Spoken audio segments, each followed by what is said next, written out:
Hi everyone, welcome to everyone that's joining today's webinar. Please do say hello and let us know if you can hear us in the chat. It would be great to see who's with us and let us know where you're joining from. The session today is being recorded. So once we've added captions to that, we'll make the recording and a copy of the slides available on our website. Is everyone able to hear us okay? I'm not yet seeing any messages coming in. Brilliant, lovely. Thank you for letting me know. I just wanted to make sure before I crack on. It's wonderful to see all your messages coming in and welcome all of you. So we've got heaps to cover today. I'm going to kick off straight away. My name is Emma. I'm the professional development lead at RCOT, and those of you who have been to a CPD session with me before will know I'm also an occupational therapist, and so I am subject to the same CPD requirements as many of you on the call. We are going to have an opportunity later to take a few questions from all of you in the audience. We won't have heaps of time, so my colleague Nikki is in the chat to answer some of the questions as we go along, but we'll also sort of collate a couple of questions to put to our wonderful speakers later. So do pop your questions in the chat or in the question and answer function as well. Next slide, please. So we have three speakers with us today, Susanna, Rachel and Ian. All three speakers were part of our audit peer support group on RCOT Communities, which is our fairly new online engagement platform. They put themselves forward to co-create this webinar with me today. So big thank you to all of you because you've spent a lot of time shaping and preparing all of the content for today. First off, I'm going to cover some sort of useful CPD reminders, and then we'll move on to that brilliant opportunity to talk with the three of you who are very kindly going to share your experiences and learning with us. Next slide, please. So lots of you will know that we have a re-registration and audit cycle every 2 years with HCPC, and we've not long come out of that, and our new cycle started on the 1st of November 2025. And it will run through to the 31st of October 2027. So that's a date worth noting, because if you were to be selected for audit next time around, then only the CPD you've done from the 1st of November onwards would be reviewed. Anything earlier than that date wouldn't count. So it really is, when we say it's a good time to get into those good CPD habits, it really is a good time because you've only got to look back and record the things you've done since the 1st of November, and then you can kind of keep up those habits. Now, when each profession renews its registration with HCPC, they select a random sample of 2.5% of registered occupational therapists to take part. So although newly registered occupational therapists are exempt from the first cycle, if we look back at the data from the 2023 cycle, then that equates to about 832 occupational therapists. And I think the key message here is that you aren't alone in this, and something we've been working to do more recently is bring people together who have been selected for audit. I'll talk a bit more about that later. But even if you aren't one of the people that are selected for audit, then it's a reminder really that all of us tick a declaration as part of our re-registration, which says that we have continued to meet the HCPC CPD standards. And CPD is a year-round, lifelong sort of commitment. It's not just for audit. So we think that talking about audit now and looking at the CPD requirements now means that we can then put in place those CPD habits and keep them up throughout the whole of the 2-year cycle. For clarity, it's the HCPC CPD standards that we are assessed against. So you'll see a link to those in the chat. In summary, we need to keep an accurate record of the CPD we do. We need to do a mixture of learning that's relevant to our current or future practice. And we need to be making sure that our CPD is going to seek to improve the quality of our work and benefit the people that we work with. So if you aren't familiar with the CPD standards, then that's a nice action that you could take away from today's session. Next slide, please. Now, we offer CPD audit support as part of your membership. And recently, when we evaluated the audit support that we offer, what we heard was that actually not everyone knows this. and not everybody knows about it. So I'm going to use this opportunity just to give a quick shout out about it. We have a dedicated webpage, which is linked in these slides, and you'll see a link appear in the chat shortly too. But on that webpage, there's lots of questions and answers, but importantly, there's a recorded webinar that we did with HCPC, so the people that regulate us and audit us, and CPD Me, who we teamed up with to provide the online CPD portfolio. The portfolio that you now have access to is designed around the CPD standards and actually makes the audit process easier. So again, if you're someone that has sort of checked that out, clicked through to your portfolio, but not yet recorded anything, that's another potential action you could take away from today. So maybe set yourself a goal that you're going to go away and add a diary entry to your CPD portfolio of this webinar and record your learning from it. HCPC also have loads of useful information on their website. So I've linked a few of the web pages on this slide, but also do look out for their CPD week that's happening early in March. They'll be sharing loads of CPD resources, and they'll also have some online learning sessions planned for that week. If you are someone that's selected for audit, another part of our support is that we bring you together with other members who are going through audit at the same time. And that's on our RCOT communities platform that I've mentioned. So the peer group that Rachel, Ian and Susanna were a part of is on there.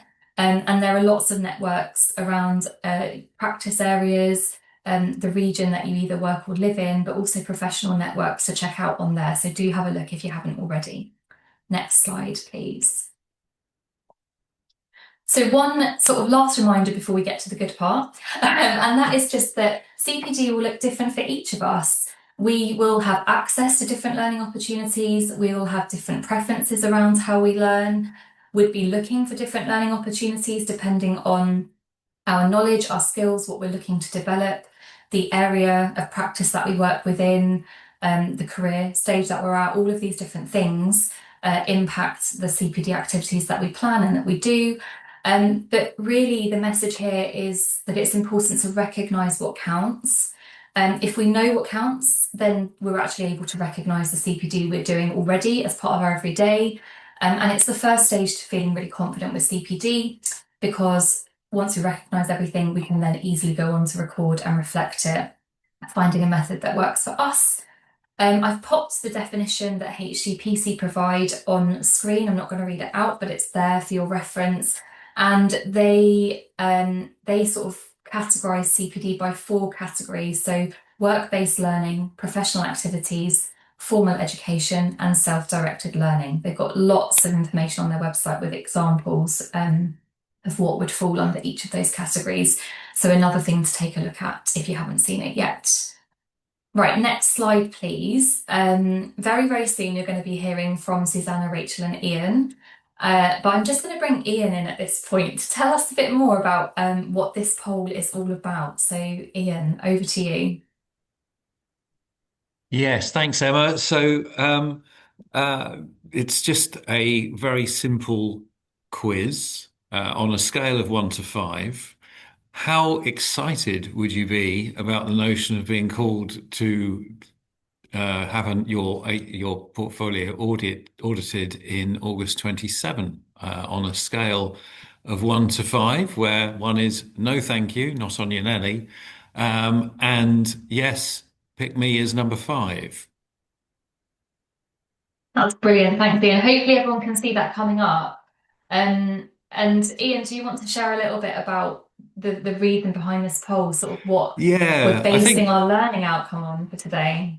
yes. So really, I think what I was hoping when Emma and I were talking about developing this webinar, I was saying, wouldn't it be a great learning outcome to help for us to feel that we've moved people along this scale upwards from 1 maybe to 5 even as a result of what we're going to deliver today. That would be our absolute gold standard learning outcome for today. Yeah, that's amazing. I'm already feeling inspired by that. I think it's good to be bold, good to be ambitious, and hopefully we'll see a change in where you're at on the scale. So I can't see the results at the moment coming up, but thank you to everyone that's filling that in. And we'll hopefully be able to revisit that at the end.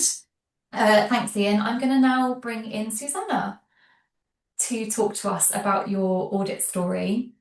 Susanna, first off, can I just ask you to introduce yourself to everyone on the call, please? Hello, my name is Susanna Warby. I'm a clinical specialist occupational therapist in London. And thank you for having me. Wonderful. Oh, well, thank you for being here. We're really lucky to have you here. I'm going to kick off with a few questions for you.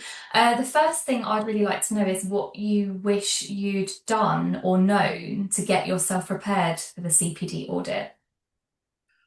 Firstly, I'd really wished quite a few things, but really wished I'd looked into the requirements of the HCPC audit and what needed to be compiled and sent in and put together. I was very scared of the process, and I think if I'd done this would have made me a lot more confident and less scared about the process. And I'd really wish I'd sort of had that in the back of my mind. I also very much wish, and I have changed, that I'd been much more organised and prepared in my CPD log, because I am going to admit to everybody that I hadn't had it up to date, my CPD. I know I needed to, but with life events, family, elderly parents, workload, I hadn't had it up to date. And I really wish I had taken the time regularly, little and often, to compile my CPD log, because actually that's made such a difference. Yeah, that's amazing. I think that honesty is what a lot of people resonate with a lot of people on the call. And I think it's lovely that then what you're able to do is, having been through that process, kind of share with us what you do differently as a result. Thank you for being so honest with that. When you first found out that you had to, you've been selected for audit, you've got to submit a CPD profile, what helped you to get a sense of where to start, where to begin? I actually logged on to the RCOT website, and I'm not just saying this because I'm on the webinar, but I did. The website has so many resources, and I actually watched the previous webinar, and that audit with the HCPC and yourselves was invaluable and really enabled me to know where to start and to sort of start my journey. I then very quickly joined the online community group, which has been invaluable. And I also was able to look at some of the templates and all the resources that both yourselves and HCPC had to start that process, just to get an idea of where to start, basically. Yeah, no, that's a good idea. And I think that's a good message to take away, is that there is a lot out there. And so it might be quite nice to start digesting some of that earlier than the point you get selected. Because I remember you saying, Susanna, it was quite a lot to do then at that point, but you were able to find it and make use of it, which is great. Having been through the audit process, can you tell us more about what you are doing now? So how you're approaching your CPD differently to stay on track with recording it, so from now onwards and throughout the next couple of years? I have an up-to-date CPD log, which I'm very proud of, and it continues to be up to date. I'm going to be honest, I don't do it every time I've done something, but I carve a little bit of time each month, and I've been doing that. So I'm really proud of myself to keep it up to date. I'm also getting some really good habits within my whole therapy department. I'm going to be completing a wider PTOT and SLT in service to get the CPD word out there. So, because a lot of people are scared, and actually these routines of habits are innate, and once you start using them, it's easy to do, and it's not scary at all. Yeah, I love that. I love that you're sort of supporting and inspiring everyone else. And it's not, like you say, this is applicable across other allied health professions as well that are registered with HCPC and subject to the same requirements. That is really, really lovely. And then this is quite tricky, but if you had to pick just one important message that you want to share with the audience, what would that be? I thought about this, but don't be scared of it. don't be scared of CPD and being asked for audit. I cried quite a lot when I got selected, but actually, once I've got these lovely habits in place, it's been I'm scoring 5, and it's like pick me again. Though I probably in August 27 will regret saying that, but actually, that I think for me, don't be scared about it. Enjoy it. I think that's such a nice message, Susanna. I really do.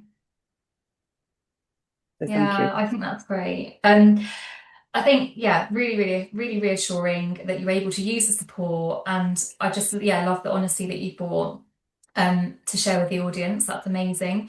And when we were talking before the call, you'd shared something with me around that peer support group and it Yeah. almost being the reason that the four of us were able to sort of get together and co-create this and kind of the reason why we're here now. So I thought that was a lovely reflection that you shared with us. And I suppose just an opportunity for us to share with the wider audience that we've got more plans to work with even more members of the peer group to kind of keep creating some CPD content with people who've been through the process at the very heart of it. So yeah, huge thank you, Susanna. That was brilliant. Is there anything you want to add before I move on to Rachel? The only other thing I'd written down is the RCT community group. It's the most invaluable group I've joined, and it was really helpful. So thank you. Oh, that's amazing. Thank you very much. So Susanna, huge thanks to you. I'm going to bring in Rachel next. So Rachel, we've got you here. Hi, Emma. Thank you so much for joining us. Hi, Rachel. It's lovely to have you. I'm going to do the same that I did for Susanna. So just ask you, first of all, just to introduce yourself to everyone on the call, please. Hi, I'm Rachel. I'm a children's occupational therapy social care manager. Amazing. Thank you. Now, Susanna has mentioned some of the support and resources that she found helpful, but what I'd like to ask you is, what did you find most helpful throughout the whole process when preparing your CPD profile? I think there's similar things to what Susanna's already mentioned. The first thing that I came across was as soon as I got a call for CPD, of course, you log onto your professional body website. And on there, much like Suzanne, I found the HCPC RCOT webinar, which I think you were on as well, Emma. And that was really good. That sort of broke it down a bit more, as in, this is the evidence you need. This is how you write your profile. And that sort of, once I looked at that and watched it a couple of times, I then went onto the HCPC website. Within that website, you've got a lot of different profiles. So me being a manager, I could download an OT manager profile. I think there was an independent OT profile. And I think on top of that, you also got the other registrants that are on there as well. So you could look at, I think it's speech and language are on there, or play therapists. All those sort of profiles are on there as well. So that gives you a good idea of where to start. The RCOT communities page, I came across that, and that started off just as people having chats with you, Emma. And I think after a while, Emma, you identified that it would be quite good to have some lunchtime or evening forums and put a poll up. Just saying to people, well, I can do this time and I can do that time and I can do these dates, and people just logged on to those forums. I think I did number 1 and number 3. They were quite similar because people were asking quite similar questions, and it was just nice because you got a sense of community. So everybody there was just helping each other out. So if people were saying, I'm really struggling to do my profile, there was other people going, actually, you know what, try doing it like this. There were people at different stages. There was just a lot of support and there's quite a bit of humour as well, if I'm honest. And that was really nice. And then I found a Facebook page. So that was a bit basic, but it also provided a bit of support.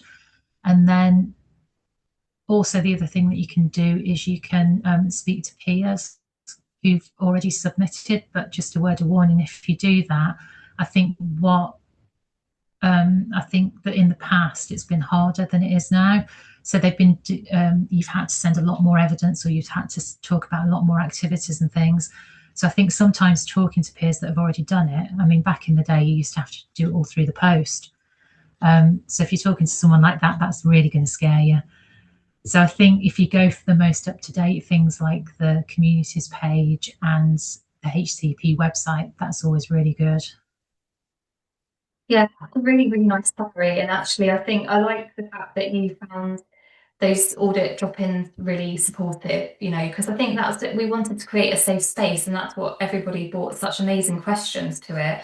And it was that peer-to-peer support that made those sessions what they were. So definitely worth checking that out next time around if you're one of the people selected.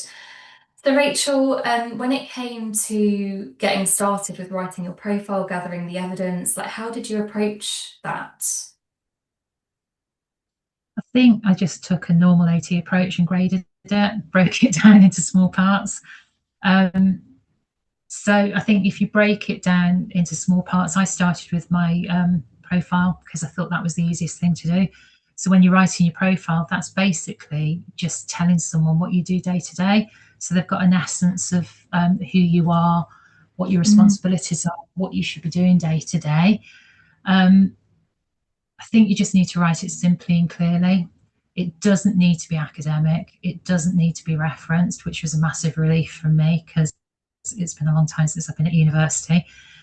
So yeah, we're all used to writing reports, or most of us are. So writing a report about yourself is pretty easy, really.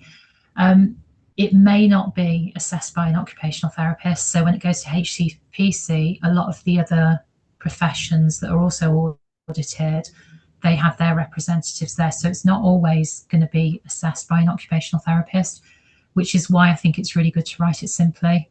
This is my job. This is what I do. These are my responsibilities. So yeah, you just break it down. I think I did my portfolio first, then much like Susanna, I hadn't kept a CPD record. So I went through my calendar, found things that I could actually bring as CPD. And there's ranges of things that you can bring. You can bring something as simple as a supervision discussion, a peer discussion, or you can actually, if you've been to some conference or something, you can do all those sorts of things. So there's loads that you can actually bring forward to actually discuss. Yeah, they're really nice examples, and it comes back to that whole thing, doesn't it, around recognizing all of the things that you can log and record as CPD and the learning then from each activity. When it came to submitting, so you getting around to the point of actually submitting your profile and it being assessed and waiting for the outcome, how did you find that process, that part of the process? It wasn't too bad, actually. There was a lot of talk about it on the communities. So people are at different stages. So I think submitting your portfolio, you actually go onto the HCPC website and you've got like a little portal. So there's this little portal that is in your own bit of the website, and that's where you submit. And basically that is broken down into sections. So you've got 3 or 4 sections. Like your first section will be your profile. So what I did was I wrote my profile first. I panicked a bit when I put it in because I thought, oh my goodness, if I put it in, does that mean I can never get it back out and edit it if I think there's something wrong with it? But anyway, spoke to the communities, and someone had already done it, and they said, no, it's absolutely fine. Pop your portfolio in there.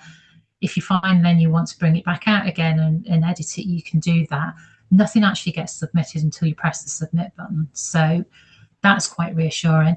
And I also found that it was reassuring that when I did eventually press that submit button, that I found out that there's business support that sit at HCPC, and when it's actually submitted, they actually look through it and make sure that everything's there. So if you've forgotten to add your evidence or your activity log, you'll actually get an email back saying, actually, you know what, you've forgotten to do that. So that's reassuring.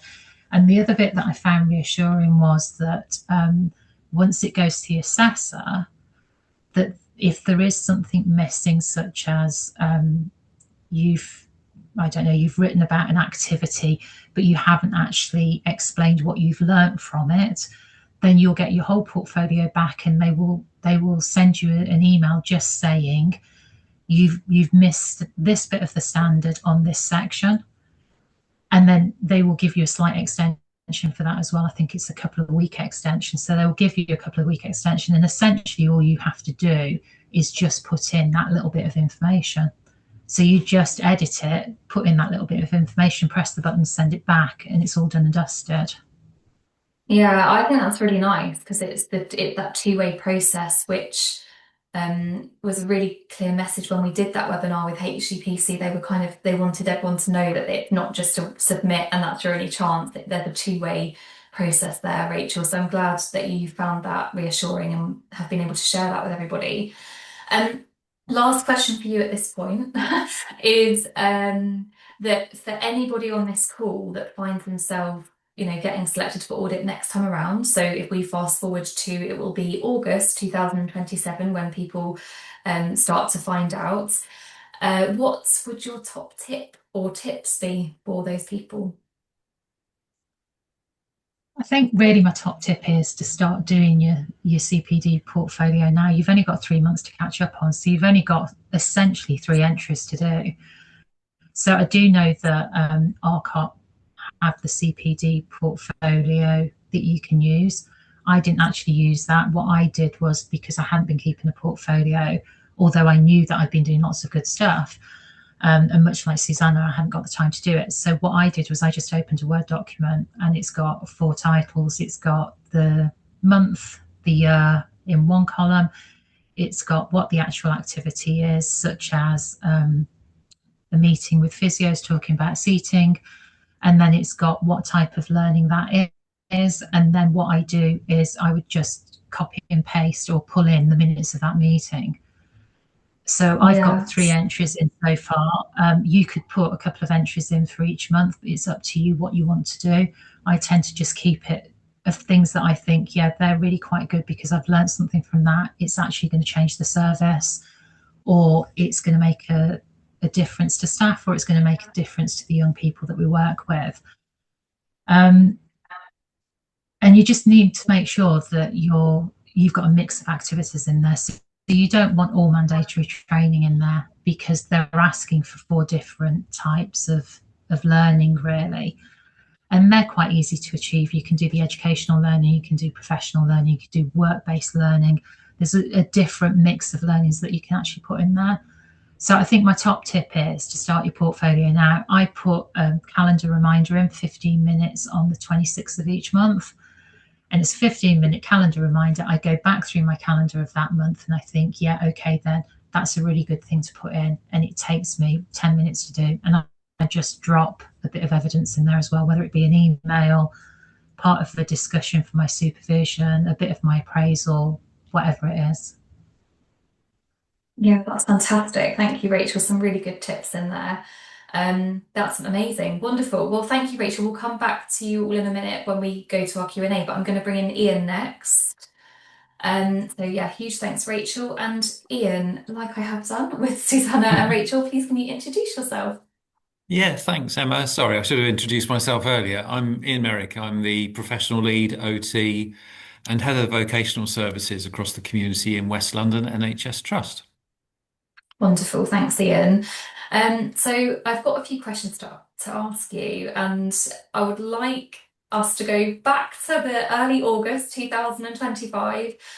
What was going through your mind when you got the email to say that you had been selected for audit? Well, I'd love to be able to say I was thrilled with it and excited, but actually that wouldn't be entirely true. I'm going to have to confess I was fairly panic stricken. And as you're saying, we get the email in August, so I think I was either just back from holiday or just about to go on holiday. I can't remember which. And so it's a real feeling of being kind of thrown. Because it's, obviously we've been around the cycle a number of times. I've never been picked before. So it just suddenly pops up out of the blue. And yeah, it's a bit, it does make you panic. Well, it made me panic anyway. And having, just to expand on that point, having now been through it, would you feel differently getting that email again now? Absolutely. Yes. Yeah. It was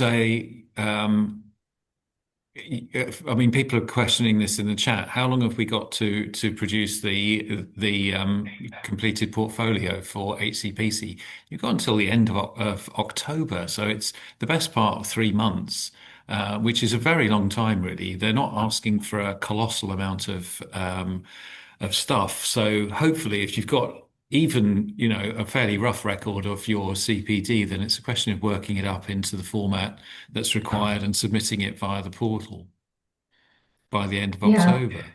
Yeah, amazing. Like you say, if you're, especially if you're on top of you're recording your CPD with the tips that Rachel and Susanna have shared so far, Hmm. then it is the profile that you focus on, isn't it? Pulling together the profile, which has four parts to it, across those 3 months. Ian, what motivated you to speak at today's webinar? Well, really, reason I'm here today is that I found the whole process of submitting my portfolio to HCPC actually a very positive one. As I say, coming from a starting position of being quite panic stricken and thinking, oh my God, what if I fail? What if this is not what they want at all? What if I've been completely recording the wrong sort of CPD and the kind of work I've been doing isn't what they're looking for at all. And then at the end, obviously, to successfully submit the work and get some positive feedback, which is very nice from the HCPC. And then the bit in the middle is about having that extra chance to look back on entries that I made, the best part of 2 years ago, and thinking, well, I'm actually in a different place now. I can look back on some of those reflections, and they seem a little bit. There's a benefit of hindsight to think actually I can see that I would potentially react differently now from where I was about 18 months ago. So I clearly not only did I learn at the time, but then there's been an extra process of learning and development after that, up until now. So it was a really helpful reminder to think that we are all constantly evolving and developing and learning as practitioners.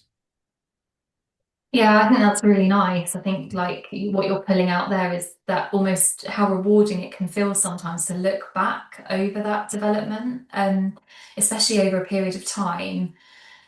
And aside from meeting the actual requirements of the audit that you needed to meet, how else has that audit experience benefited you? I think it's really been about feeling more positive about the value of reflecting and learning at work. I've been in OT for a very long time now, and I suppose another fear that maybe one would have is that after all this time, I'm perhaps not developing and growing and learning in the way that I was, let's say, 20 years ago. And that might be true, but I am still very much learning and developing and growing. And that was a very important part of this process. After all this time, we have a fear that you become a bit stale, that you're not really kind of changing that much year to year. But that's not, well, certainly not true in my case. And I would suggest that to anybody else, if you're picked for this audit, you'll be surprised when you look back at how you've developed in those 18 months to 2 years. Mm. Yeah, I think it's so worth doing, isn't it? Like thinking about CPD far beyond just audit and everything that it brings our practice and the people that we serve, all year round. And Yeah. now that you've sort of been through that process, it sounds to me like your mindset has completely shifted, really. Would you be able to sort of expand more on that? Yeah, absolutely, Emma. I'm really kind of quite proud of my learning journey, and I want to record everything that I'm doing. A lot like Rachel and Susanna, kind of trying to make sure I put a bit of time aside every month and make sure that I'm clearly recording what I'm doing. I was doing this, don't get me wrong, I was doing this anyway, but nowhere near as much, to the level where I could just hand the portfolio in its finished form when I was requested it. There were sort of half finished reflections and bits and bobs here and there that really needed a lot of polishing up. So I'm trying to take that forward really, and to be much more proactive in recording what I'm doing, and just really to think of myself again as a developing professional, and knowing that in 2 years from now I'm going to be in a very different place from where I am now. Yeah, I really, really like that reflection. I know in part of the preparation for the webinar, you were sharing that with me about your own development, and then also how it's enabling you to support, the people that you lead as well around this subject, and to really sort of be proud of and take ownership of their CPD as well. Absolutely, yes. I think this is one of the privileges of being in a leadership position, is that you get to help support other people to climb the ladder as well and develop their careers. It's a really exciting part of my job, and something I'm really grateful for. And so all this learning is something that you're in a position to be able to share with other colleagues who are earlier on in their career.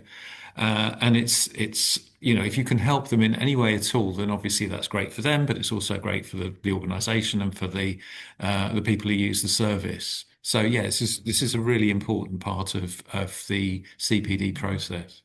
Amazing, thank you. I must say, like, after listening to you talk and listening to Rachel and Susanna, I'm feeling inspired. And I've never been selected for audit before, so maybe it will be my turn the next time around. I am going to invite all three of you back on camera now. So thank you, Ian, so much for sharing your reflections. And we're just going to move on to some questions from the audience. Nikki, I'm going to invite you on camera as well. So Nikki's kindly been keeping an eye on questions, answering them as they come up. Have you got any interesting questions to bring to our wonderful speakers today? Yes, hello everybody, and nice to meet you all. Yes, I've been very busy in the chat. There's lots of questions that have been popping up there, so thank you to everybody. And to say, I'm Nikki Daniels and I'm the Head of Professional Development here at RCOT. So yeah, there's a couple of themes that are coming up, but one of the things that was asked quite early on was, we've got people on the webinar that are from lots of different settings and in lots of different roles, and everybody that shared their story, you're all in different roles yourselves. But one of the questions that's come up about is, what if we're in a non-clinical role? What if we're in a role that's perhaps managerial? How did that feel from a CPD perspective and an evidence perspective, and thinking about standards and scope of practice? Was that something that you found challenging, or you could share some tips on? Open the floor to whoever would like to answer that question. Oh, two hands have gone up. Susanna. Oh. My role is quite managerial as well as a bit clinical, and actually I still found it not too bad when I looked through and considered my evidence and broke it down into the topics that we talked about, the professional, the self-directed learning, and I really used I did have lots of examples. I also, as Rachel mentioned, looked at the template that is a manager, also practitioner, and tried to consider where my role fits in with that. And I know we've talked about templates, Emma, in many of our community meetings, so it wasn't too bad. Thank you, Rachel.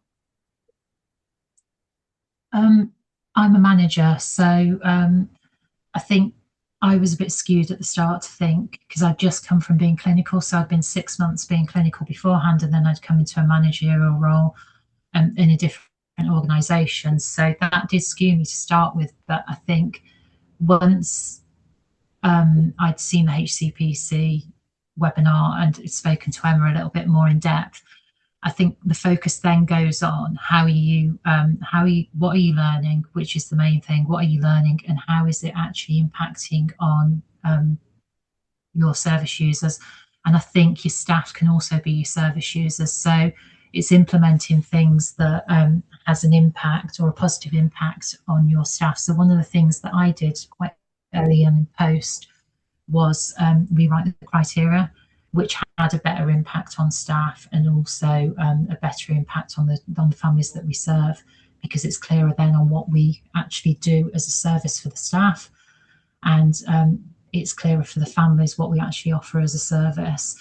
So I think as a manager, you can use both. You can you can example your patients or your clients or your children that you work with, and you can also make examples of how you're improving things for your staff. So yeah, I think it's probably a little bit easier than being a clinician. Yes, I think that's a really good point, and I'd kind of made that point in the chat that it is thinking about who your service users are, and you know, for Emma and myself, service users are members of RCOT. For somebody who's a lecturer, for example, service users are students. So it is about just thinking what's personal to you and your situation. Thank you, Rachel. Ian. Yes, similar to Rachel and Susanna, I have management responsibilities. I don't work directly with patients anymore, and it's very much about supporting your staff. They are the kind of your focus, and obviously they have their own lives and challenges, and you can help them to navigate those, whether that's through their own training and development, or if they've having to return from sickness, or whatever it is, it's part of your duty of care, really, as a manager and leader. Absolutely. And remembering the 4 pillars of practice as well, that we've got professional practice, research, leadership, and facilitating the learning and development of ourselves and others. So yeah, we've got lots that we can call across those 4 pillars. Thank you, that's really useful.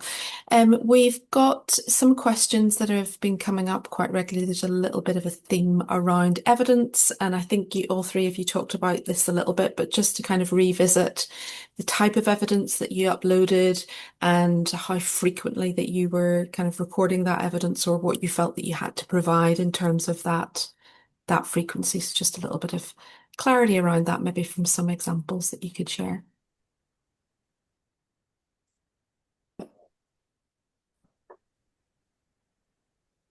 Can't see everybody's hands. Is everyone? Oh, okay, Yeah, so I'll go first Rachel. then. I think the sort of evidence that I uploaded were things like calendar meetings. So I uploaded some screenshots of my calendar where I were invited to professional forums. Other bits of evidence, I'd worked on some policies. So there were emails between me and the senior leadership team about some policies. So I uploaded that as evidence. What other evidence did I upload?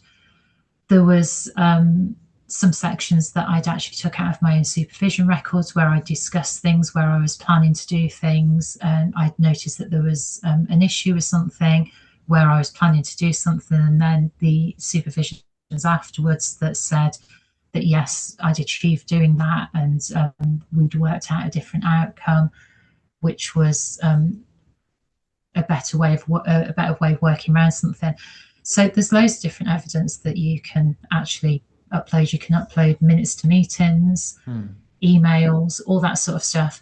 I mean, I did get, with my feedback, I did get that I didn't anonymize stuff enough, but it's difficult when you work into the wire sort of thing to anonymize absolutely everything. There wasn't anything about that could identify any child within any of my, or any families or any staff members. But I just scored through the email addresses of other people. So if it was management, I just scored through the email addresses. And of course, I didn't take everyone's signatures off at the bottom, sort of thing, with their Staffordshire County Council emblem on, because it's like, how far do you actually anonymise stuff?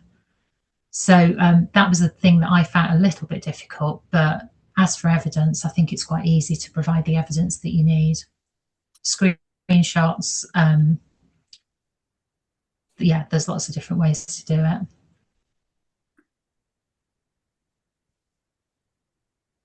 That's great, Rachel. Thank you. And yes, Susanna.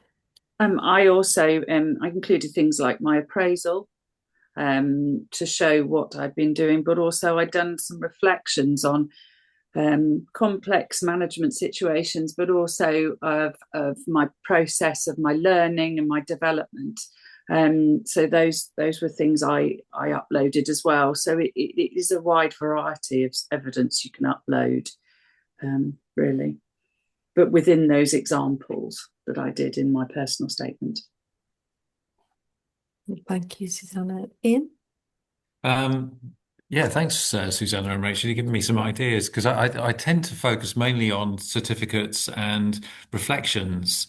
I used a variety of reflective tools, things like Gibbs and Fish, Twin and Purr, for what I found. There were certain situations where I was left kind of not quite sure what what I needed to do or whether I'd handled the situation well. And so I used a reflective tool to try and unscramble what was going on in my head. So I find using reflections really the best the best form of learning for me. But I appreciate obviously that's not for everybody. And I like the idea of using things like minutes and other sources. Exactly, yes, that's the key, isn't it? Kind of making those links. So you've given us a good overview there. So a couple of people have asked the question about what frequency of evidence is required, and I guess it's the difference between just regularly keeping that evidence as you go along, but also understanding what evidence is required for the actual audit as well. But all that details on the HCPC website link that was shared. You've all mentioned, I don't did all three of you say that you didn't use the portfolio, or did I started and then I started? developed my own because I just preferred my own way. But it was very beneficial, the CPD me, which as well, at breaking down in more detail the reflections and giving some really good pointer questions as well for putting your evidence. So that was good as well. Yeah, and we've got people asking questions about the portfolio in the chat, and we've shared the link to some separate resources, the web page and everything. So, because we've obviously not got time in today's webinar to cover that in detail, but there is some information on our website. But I think Emma and I are great fans of it, and lots of the things that you've said, Rachel, Susanna, and Ian, kind of show how the portfolio can be really helpful in terms of some of the things that you've done. You can upload all your evidence there. You can store everything in there. You can relate it to a reflection. Ian, as you say, you can choose your different reflection model that you want to follow, and then the portfolio then gives you the prompts using the framework of that model to answer those reflective questions. Where Emma and I aren't particularly fans of certificates because we try to encourage people to really record why they attended something, what they got out of it, and then perhaps a reflection or thinking about coming back to reflecting on your learning from that event or the activity that you engaged in at a later date, rather than taking a certificate and uploading it and then moving on. But we understand people like to have that kind of evidence to say that they attended something. But in the portfolio, you can record yourself if you've attended an event, and quite often with our RCOT events, we're able to send you automations. So when you sign up for some of our events, automatically it will go into your portfolio. So for example, the Elizabeth Casson lecture or some of our main events, it'll just populate that in there for you, and then you can go back and kind of add some more detail to personalize it yourself. So that's a nice little feature of it too. I think the last question before we wrap up the Q&A is, there was a question in the chat. Any advice that you would give to either your younger selves or any kind of new grads, students, learners, early career occupational therapists who are just kind of starting off on their professional journey? What advice would you give them to dispel the myth of the fear of audit, but also to get into some good CPD habits? Susanna. To start, as you mean to go on and getting into the good habits and roles and routines. I think that was one of my questions, of sort of what habits and routines. And I wish I had been more particular at doing my routine of logging my log, keeping a log. I think, using all of the things that you said about the CPD me, when you are qualified and have access to RCOT, using those resources is the way to start, really, as you mean to go on. Thank you. Ian. Yes, I forget whether it was Rachel or Susanna said that they have a little date in the diary every month for doing a bit of CPD work. Was it Susanna?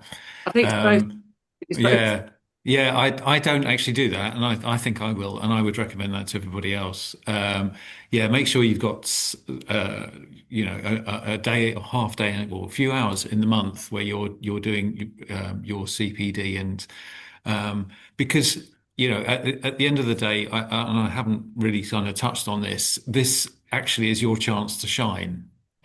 Your CPD portfolio is the little bit of yourself that you need to be very proud of because this is your career development sort of recorded and there as evidence to yourself. And at some point, with all, the chances are that you may well get to show that to somebody else. You may be asked to evidence this to our governing body, HCPC, who are the people who make sure that the AHPs that are delivering care up and down the country are qualified to do it and are practice, keeping up their development and are keeping the public safe. And so your portfolio should be the very best of yourself and something that you would really want to share with our governing body and making us all proud of being AHPs. I think that's a fantastic message, Ian, and I think one Emma and I are probably going to take away because it's sometimes seen as the CPD monster we've heard it described as, or the big stick that we're hit with. But actually, Ian, you've described it beautifully there, that what it is our opportunity to celebrate and showcase who we are as occupational therapists. So that's a fantastic message. Thank you for that, Ian. And finally, Rachel. I think what I'd be saying is the students that we've had lately have been quite good with CPD already because they are still students. So I think while you're still in that very much learning mode and presenting the evidence of your learning, I think when you first become qualified, be the change that you want to see happen in the profession. Be the one that goes along and says, actually, you know what, can I start a CPD group? And you'll find that a lot of the team that's already there will jump on it and think, yes, someone's actually leading on this. You probably won't lead on it completely. You'll probably get everyone engaging in it. But it would be a fantastic thing to do because you've just come out of university. You're used to doing all that learning and evidencing everything. So therefore, to do that with a team that probably hasn't thought about it for a few years or only ever thinks about it when HCPC audit comes up would be a brilliant thing. And I think you'd be in a good position to do it. I think you just have to set up the meetings and they would run along really well. So that would be my bit of advice. Brilliant. That's a great tip, Rachel, to finish on. Thank you. And we've got on the slide there that if you do have any other questions that weren't answered today, that you can get in touch with us at hello. But what I would encourage you to do is when you email hello, we can give you an individual answer, but we would probably direct you to RCOT communities, because if you've got a question, other people will have that question as well.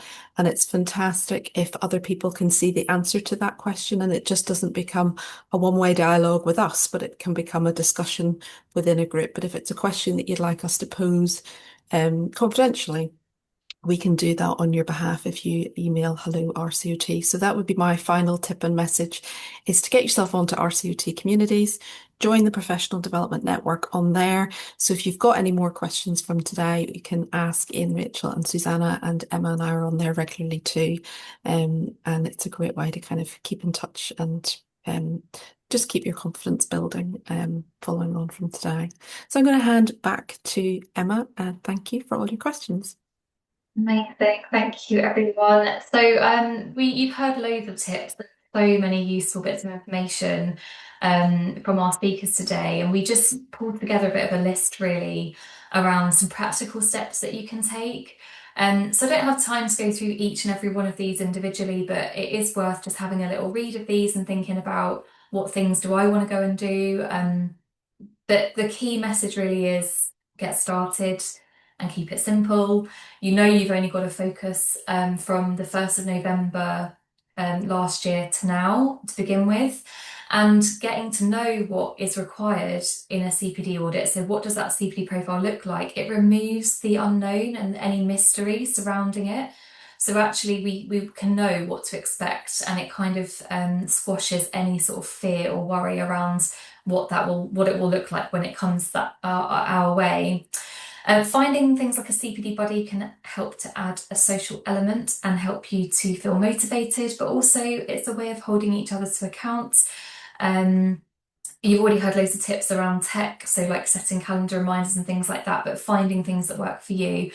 What I would also say is that an imperfect record is better than not having one at all. So get started, have a go until you get into good sort of habits and rhythms with it. You might not know what works for you. So, and talk to others, talk to your peers, find out what they're doing, and you'll find a way that works for you. Ian already beautifully covered sort of reflecting on growth over time, and you've heard a lot about RCOT communities. If you want to go and have a little nose and post your unanswered questions on the Professional Development Network, then we would absolutely love to see you on there and get some discussions going. Next slide, please. So we know that as soon as we leave a webinar, we go straight back into busy lives. So we just want to take 1 minute here to pause really and ask you some reflective questions. And we really welcome, if you've got anything that you want to share in the chat, do pop it in there. But really, what's inspired you today? What have you heard that's made you think, yes, that really resonates with me, or yes, I'm going to go away and do that? Or you might be thinking about what's one immediate next step that you plan to take after today's session. You heard our ambitious learning outcome earlier, and all of us would absolutely love people to leave this webinar thinking and feeling that audit isn't something to fear. It's like Ian said, it's our time to shine really, and something to feel really proud of. But it's also more than audit, it's about feeling confident that you're meeting the CPD standards. It's a condition of our registration, and do you know what our CPD standards are, and are you confident that you're meeting them? And then, of course, if you are selected for audit, to be as prepared as possible. It's lovely to see some bits coming in to the chat around things you're going to do and things that have inspired you. Next slide, please, Pav. Can we now repeat the poll? So we're going to, think about, like Ian said, how excited would you feel about being selected for audit in August 2027? We don't expect everyone to be at number 5, but even if you have moved up 1 or 2 or 3 points on that scale, it would be amazing to capture that. This is just a 1-hour webinar. We've tried to squeeze a lot into this. It's been so beautifully prepared and planned by our 3 speakers that you've heard from today. But we do plan to create more things. So you do go and check out what we've already got. Keep your eyes peeled for other content that will come out. And thank you to everybody that's taking part in the poll. We'll see if we can share the results of that with you all, because I can't see them coming up on the screen. Next slide, please. Last couple of bits to get through now. This is just a reminder, being a member of RCOT supports your CPD. I've just popped on here some of the ways, it's not even all of them, but some of the ways and CPD activities that you have access to as an RCOT member. So do make the most of your membership. Check these out if you haven't. It's a nice reminder that there's lots of different benefits that you get. So yeah, have a look at those. And the final slide that I'm going to move to now is that some of you on the call, we've got our feedback form, so that's what I was going to say. So feedback form, I think we're going to have a link to the chat. We would appreciate as many responses as possible. As you can see, we're proactively using the feedback that we get to kind of shape future sessions. So we'd love to hear what you think about from today. And hopefully we can get a link out to those of you that registered as well. If you can take a couple of minutes, that would be amazing. And then just that final slide now is that some of you on the call might not be members with us yet. You can scan the QR code to sign up and have access to all of the CPD audit support that we've been talking about today, and much, much more. And really that brings us to the end of today's webinar. We're keen to end on time. We're really grateful that you've spent an hour with us today. Huge thanks again to Rachel, Susanna and Ian and to Nikki for making this webinar what it was, and thanks to all of you for joining us. Take care, and we're going to end the webinar now.